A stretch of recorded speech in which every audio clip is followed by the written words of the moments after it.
चुनाव में, लोकसभा चुनाव में जिस प्रकार से लोगों ने भाजपा को नकारा है और हमारे हरियाणा में भी लोगों ने साफ तौर पर दिखा दिया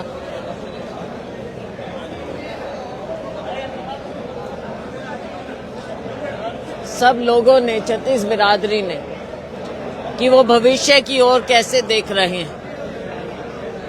भाजपा ने हर वर्ग के साथ धोखा किया, नाइंसाफी की। ने जहां 5 सीट जीती उनमें सिरसा लोकसभा के लोगों ने बहुत शानदार तरीके से कांग्रेस पार्टी को जिताया। हमें बहुत अच्छे बहुमत से 2,68,000 मार्जिन से कांग्रेस पार्टी ने जीत हासिल की, मुझे अपना सांसद बनाया। इसमें सिरसा के लोगों का सबसे पहले धन्यवाद है। साथ में हमारे कार्यकर्ताओं ने जिस प्रकार से ये चुनाव लड़ा, उनका धन्यवाद है। हमने 9 के 9 हलकों में कार्यकर्ताओं का धन्यवाद किया है। आज उकलाना में है, क्योंकि उकलाना और सिरसा हलका आप समझिए मिला जुला सा ही। तो उकलाना के लोगों ने पूरी तरह से इस चुनाव में मेरा योगदान दिया।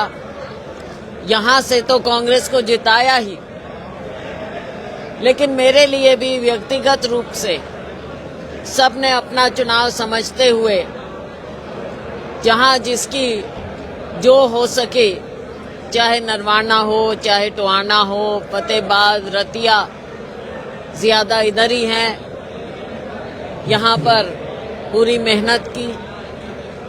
इसके अलावा भी जहां भी हो सका, तो मेरा फर्ज है कि मैं यहाँ के सभी साथियों को धन्यवाद करूं।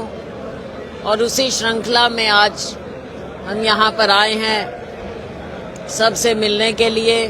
और साथ में मैं मीडिया का भी धन्यवाद करती हूँ कि मीडिया ने भी चुनाव में, बेशक जो मेन स्ट्रीम मीडिया है उस पर भाजपा ने बहुत ज्यादा कंट्रोल किया हुआ है, लेकिन उसके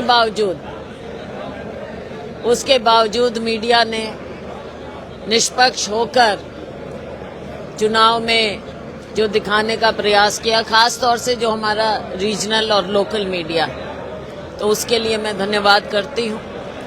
आगे भी अब विधानसभा का चुनाव है 2 महीने बाद, तो उसके लिए भी हम सबको कमर कसनी होगी, ताकि यहाँ भी हम व्यवस्था परिवर्तन लाएं और कांग्रेस की सरकार बने। लोगों को विकल्प कांग्रेस में ही नजर आता है, इसलिए हमको मेहनत करके ज्यादा से ज्यादा सीटें जीतनी है। उसके लिए सभी लोग काम करेंगे। मैडम, किरण चौधरी ने भारतीय जनता पार्टी ज्वाइन की, क्या लगता है कि जो एसआर के जो चित्र है उसकी एक बड़ी।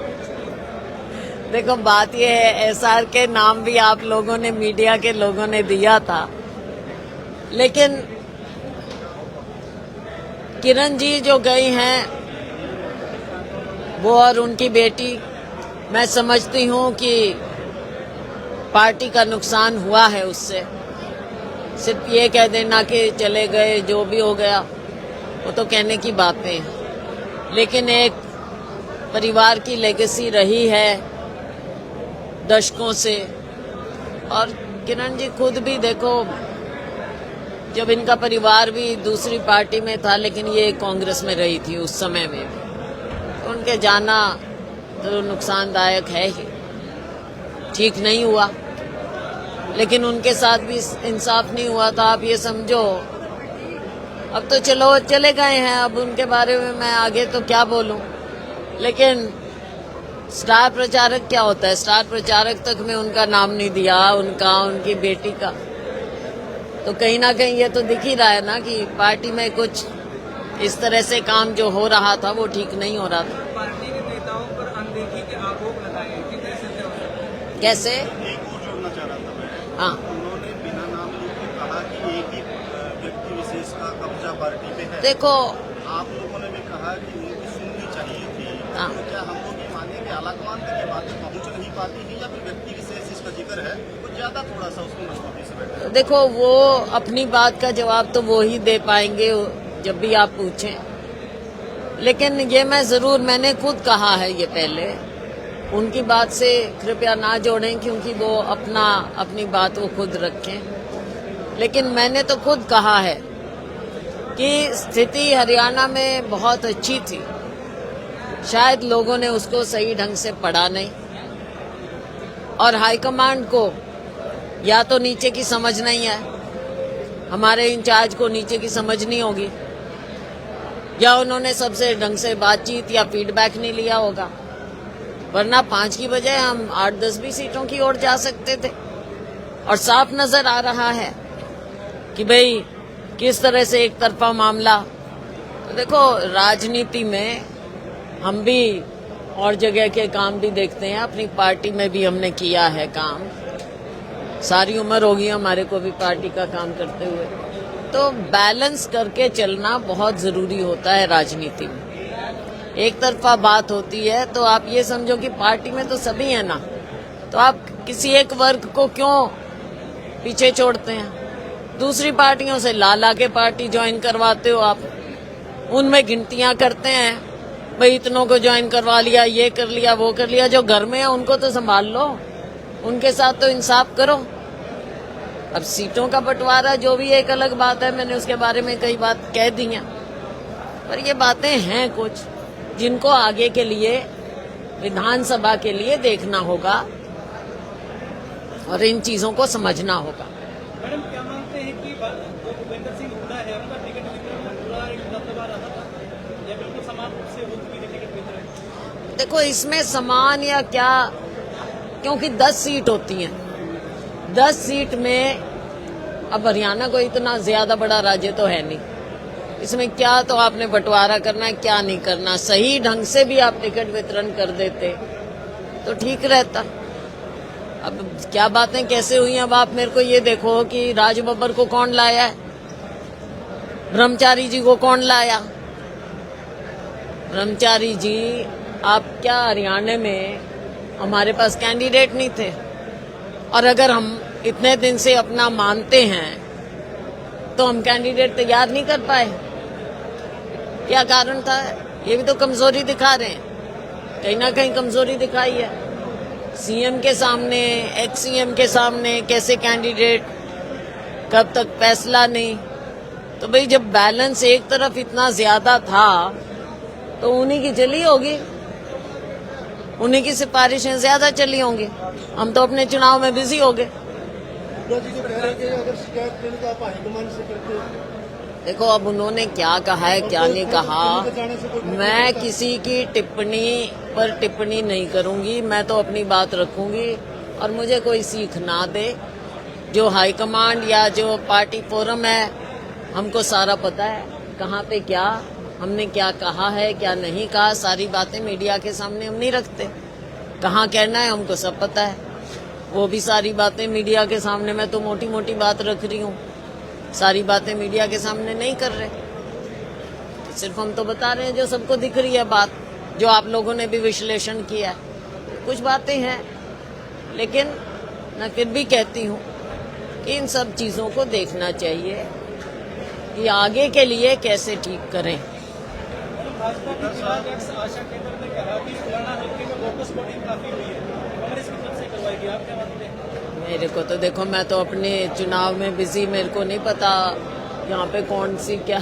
पार्टी के जो फैसले हैं, जैसे राज्यसभा चुनाव के लिए उनका का स्टेटमेंट था कि हम लोग चुनाव नहीं, क्योंकि नंबर्स नहीं है, तो इस आएगा तो हम लोग उनको समर्थन कर देंगे। विपक्ष ने उस पर सवाल उठाए हैं। अभय सिंह चौटाला की स्टेटमेंट थी कि भाग रहे हैं, जब नंबर तो आपके पास अविश्वास प्रस्ताव के भी नहीं थे, तो आप उसका तो नाटक करते हैं, लेकिन राज्यसभा में कैंडिडेट उतारने से डरते हैं।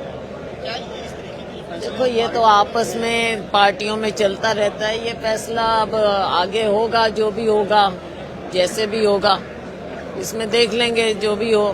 अब अविश्वास वाली बात तो देखो, अविश्वास में थोड़ी अजीब सी बात जरूर लगी कि अविश्वास प्रस्ताव हम लाए भी और फिर हमने वोटिंग भी नहीं कराई। अपने ही अविश्वास प्रस्ताव पे हमने वॉकआउट भी कर दिया, तो वो तो एक अलग कहानी थी। लेकिन अब राज्यसभा की बात है, 2 महीने बचे हैं चुनाव के, नंबर्स की भी बात है। अब या तो इनकी ओर ध्यान देना चाहिए कि किसको अपनी ओर ला सकते हैं हम, किसको नहीं ला सकते, या बिल्कुल ही हमने उधर देना है, तो वो भी बात। अब देखो, पार्टी में सारे जमा घटा सब करना। कल्याण की जनता काफी उत्साहित नजर आ रही थी और जो सिरसा चुनाव आपने जीता उसके बाद तो और भी काफी उत्साहित नजर आ रही थी। देखो, यहाँ पे आप स्वयं आएंगे या फिर अपना ही प्रतिनिधि रहेंगे? देखो, प्रतिनिधि मेरा तो कौन है, पार्टी का होता है, लेकिन हाँ अपना उसमें हम फीडबैक जरूर देंगे। आज सारे शहरों में आपने बताया फीडबैक तो देंगे, इनपुट तो देंगे कि भाई यहाँ कौन ठीक हो कौन ना हो। अभी जैसे आपने प्रभारी को लेकर के जिक्र किया, 40 सीटों पे लोकसभा का अगर हम आकलन करें 40 सीटों पे कांग्रेस जीती है। अगर आगे भी इसी तरह से रहा तो फिर एक तरफा चला जाएगा? नहीं, एक तरफा तो नहीं है। आज के दिन तो मैं वही कह रही हूँ, लग रहा है ना। अगर कैंडिडेट थोड़े और हम मजबूत देते तो ये इतना थोड़ा ही रहता, फिर तो ये ज्यादा होता। लोगों की तो इच्छा थी ना, लोग तो चाह रहे थे कांग्रेस को, कि कांग्रेस के कैंडिडेट्स को, लेकिन अगर कैंडिडेट ही नहीं सामने, अब चाहे आप वहां की कर लो बात, गुड़गांव की कर लो, कैप्टन अजय होते उन्होंने काम किया था, उनको मिलता, मुझे विश्वास है कि हम जीत सकते थे। हाँ जी, पार्टी प्रदेश अध्यक्ष तो कह रहे हैं कि हुड्डा साहब सीएम बनेंगे, हुड्डा बांध बनेंगे। क्या कह रहे हैं? प्लेटफॉर्म पे कह रहे हैं। पूजा बांझी कह रहे हैं कि हुड्डा सीएम बनेंगे, बाकी और कोई नहीं। अब देखो उनकी अपनी वो, लेकिन अब जब दूसरों को नसीहत दें तो खुद भी देखें कि भाई वो किस हिसाब से इस तरह की बात कह रहे हैं। क्या हाईकमांड से पूछ के आए हैं क्या? हाईकमांड ने कहा है क्या?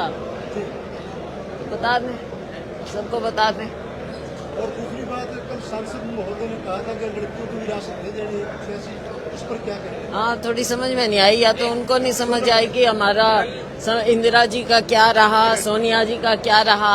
हो सकता है कांग्रेस में विश्वास उनका है, कितना है मुझे मालूम नहीं। हमारे नेतृत्व में, इंदिरा जी में, सोनिया जी में, जिन्होंने विरासत संभाली, न केवल परिवार की बल्कि देश की विरासत संभाली। और प्रियंका जी तो खुद कहती हैं, उनका तो नारा है लड़की हूँ लड़ सकती हूँ। तो कुछ लोग हैं जो विचारों से बहुत पीछे हैं समाज में, समाज तो बहुत आगे बढ़ गया। लड़के जाने के बाद क्या एसआरके की कमी वीरेंद्र जी पूरा करेंगे?